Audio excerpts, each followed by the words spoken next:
ఇలాంటి మరిన్ని వీడియోల కోసం మా ఛానల్ని లైక్ చేయండి, సబ్స్క్రైబ్ చేయండి. వాలంటీర్ల గురించి చెప్పండి. అసలు వాలంటీర్లు సరే ఇప్పుడు వాలంటీర్లు నిలబడ్డారు, ఇక వాళ్ళని తీసేయడానేగా నువ్వు 4 రోజులు పింఛన్ ఆపింది. వాస్తవం చెబుతాము, ఇప్పుడు వాళ్ళు తీసిన నువ్వు ఆపింది. మరి అదే వాళ్ళు దిగబోయే ముందు వాళ్ళు పర్మిట్ చేస్తే మరి వాళ్ళు గవర్నమెంట్ జాబ్లో పర్మిట్ చేయమంటారా? మరి వాళ్ళంటే పర్మిట్ కాకపోతే వాళ్ళు టెంపరీ కాబట్టి మరి వాళ్ళు గవర్నమెంట్ రూల్ చేయండి. అంటే గవర్నమెంట్ ఎలక్షన్ కమిషనర్ కూడా వాళ్ళు తీసేయమంటారా ధర్మం చెప్పండి. వాళ్ళ కార్యకర్తలు కాబట్టి తీసేయండి అని చెప్తున్నారు. వాళ్ళ కార్యకర్తలే కదా, వాళ్ళ జగన్ పెట్టిన కార్యకర్తలు వాళ్ళు. మరి ఇప్పుడు వాళ్ళు పెట్టిన కార్యకర్తలు తీసేవాళ్ళపోతే ఉంచుతారు వాళ్ళు. మరి ఇప్పుడు పింఛను ఇవ్వలేదంటే 10 తారీఖు ఇస్తారు. ఇదివరకు చంద్రబాబు నాయుడు నిలబడినప్పుడు కూడా ఎలక్షన్ కూర్చున్నప్పుడు కూడా చంద్రబాబు నాయుడు కూడా అప్పుడు పక్క ఊర్లలో వచ్చి అక్కడ ఇచ్చేవాడు, పంచాయతీ ఆఫీస్ దగ్గర ఇచ్చేది. సరే ఇంటికి వచ్చిందంటే ఇప్పుడు నువ్వు జగన్ పెట్టుకున్నావు కాబట్టి ఇంటికి గడప ఎత్తున్నావు కాబట్టి ఇచ్చిన. మరి గడప ఎత్తున్నాడు, గడప వచ్చే ఎమ్మెల్యే గడప పక్కలేకపోయాడు. ఎమ్మెల్యే రాలేదా? సరే నేను చెప్తే నేను వ్యతిరేకం అయిపోతా.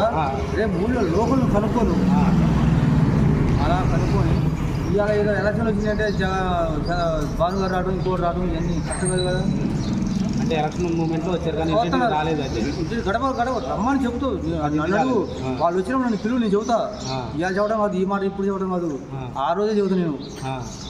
భానుగారు గెలిచిన కానికి గడప ఒక రోజు వచ్చింది, 2 ఇల్లు తిరిగిపోయారు, అంతే పూర్తి అయిపోయింది. జగన్ ఏమనుకోండి, మా భానుగారు తిరిగింది జగన్ అనుకోండు. మరి ఏ ఇల్లు తిరిగిండు? ఇప్పుడు ఏపీలో వాలంటీర్ వ్యవస్థ ఉండాలా వద్దా? వ్యవస్థ ఉండాలా వద్దా అంటే నువ్వు వాళ్ళకి పర్మిట్ చేస్తే వాళ్ళు ఉంటారు. నువ్వు వద్దా అంటే ఇప్పుడు ఎందుకు అయిపోయారు వాళ్ళని? పర్మిట్ లేకనే వాళ్ళు కూడా ఒకళ్ళు నన్ను గెలిపిస్తే నేను వాళ్ళని ఉంచుతాను, తీసేయను అంటున్నారా? మరి తీసేయాలి అనుకున్నాడు, మరి ఆయన పేరు ఎందుకు పెడుతున్నారు? వాళ్ళు తీసేసి వాళ్ళు డబ్బులు ఇవ్వకుండా ఆయన పేరు చెబుతున్నారు. ఇప్పుడు చంద్రబాబు నాయుడు ఆపిండని వీళ్ళు ఆపారని వాళ్ళు చేసేసారు. అది కరెక్ట్ కాదుగా, అది కరెక్టా కదా? అది కాదు. అందువల్ల చెప్పేది ఏంటంటే ఈ జగన్ పరిపాలన ఇదైతే కరెక్ట్ కాదు. మొన్న 18,000 ఆడవాళ్ళ కొత్త ఏం చెప్పన్నారు, పర్లేదు.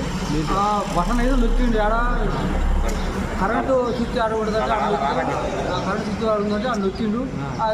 డబ్బులు అక్కడ ఊళ్ళు పడలేదు. పడ్డే అని చెప్పి అన్నాడు, అక్కడ రమ్మని చెప్పి ఊళ్ళోకి పడ్డే అని చెప్పి. ఏమైందంటే బట్టలు కూడా 2 నెలలు నెల అయిందంటే ఆ డబ్బులు ఎడిపోయినాయి అంటారు. మీ ఆలోచన చెప్పండి. ఈ ఆలోచన చెప్పండి అంటే ఇప్పుడు వాళ్ళ ఖాతాలు ఇప్పుడు అసలు పింఛన్ డబ్బులు ఆయన ఖాతాలో పోయే డబ్బులు వాడక దిగండి అని చెప్పి పరిపాలన. పింఛన్ డబ్బులు కూడా మరి పోయినాయి కదా, మంత్రులకి వాళ్ళకి వెళ్ళినాయి కదా. మరి వెళ్ళి కాకపోతే ఇంట్లో ఎందుకు అయిపోయాడు? బ్యాంకులో డబ్బులు లేవా? బ్యాంకులో డబ్బులు ఉన్నాయి లేవా? బ్యాంకు డబ్బులు ఇచ్చేవాడు మోడీ. ఇది పింఛన్ ఏంటంటే పరిపాలన ఇది కాబట్టి జగ్గపాటలో ఎవరు గెలిచారు చెప్పండి. తాతయ్య గారే. భానుగారు గెలవరా? భానుగారు నేను జగ్గపాటను అభివృద్ధి చేసే రోడ్ వేయించి అది వేయించాను. ఇదే ఒకసారి ఇదే భానుగారి భార్య ఏమంటుంది, మా ఆయన గెలిస్తే ఇక్కడ నుంచి నిజాగూడ రైలు వేపిస్తానని చెప్పింది.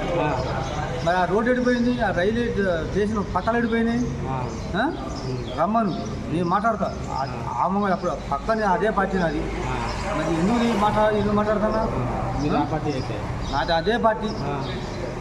మా బాగలేదు గవర్నమెంట్ పరిపాలన. మీరే కూడా అయిపోతామని చెప్పండి. ఎక్కడి నుంచి ఇది పక్క జగ్గపేట పక్కన కొట్ట పేరు నాకు తెలియదు. ధనం బోర్డు పక్క నుంచి అసలు రోడ్డు మొత్తం నాదే అన్నది. ఇది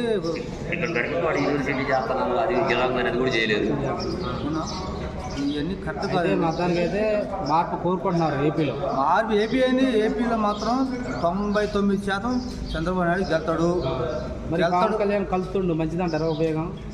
సరే పవన్ కళ్యాణ్ సార్ మధ్యలో వచ్చిన అయితే అతని గురించి మనం చెప్పలేమండి. నేనైతే చూస్తున్నాను. నాదైతే చంద్రబాబు నాయుడు అయితే గెలుతుడు. చంద్రబాబు నాయుడు గెలుతాడు. తాతయ్య గారు అది ఒక్కోటి 2 రోజులు కాదు, ఎవరికి ఆయన 16 ఏళ్ళతో మీకు గెలిచిండు. 5-6 ఏళ్ళతో గెలిచిండు భానుగారు. ఈ తడవ గెలిస్తే మాత్రం తాతయ్య గారు ఒక 50 ఏళ్ళు ఉంటాయో ఎన్ని ఉంటాయో తెలియదు.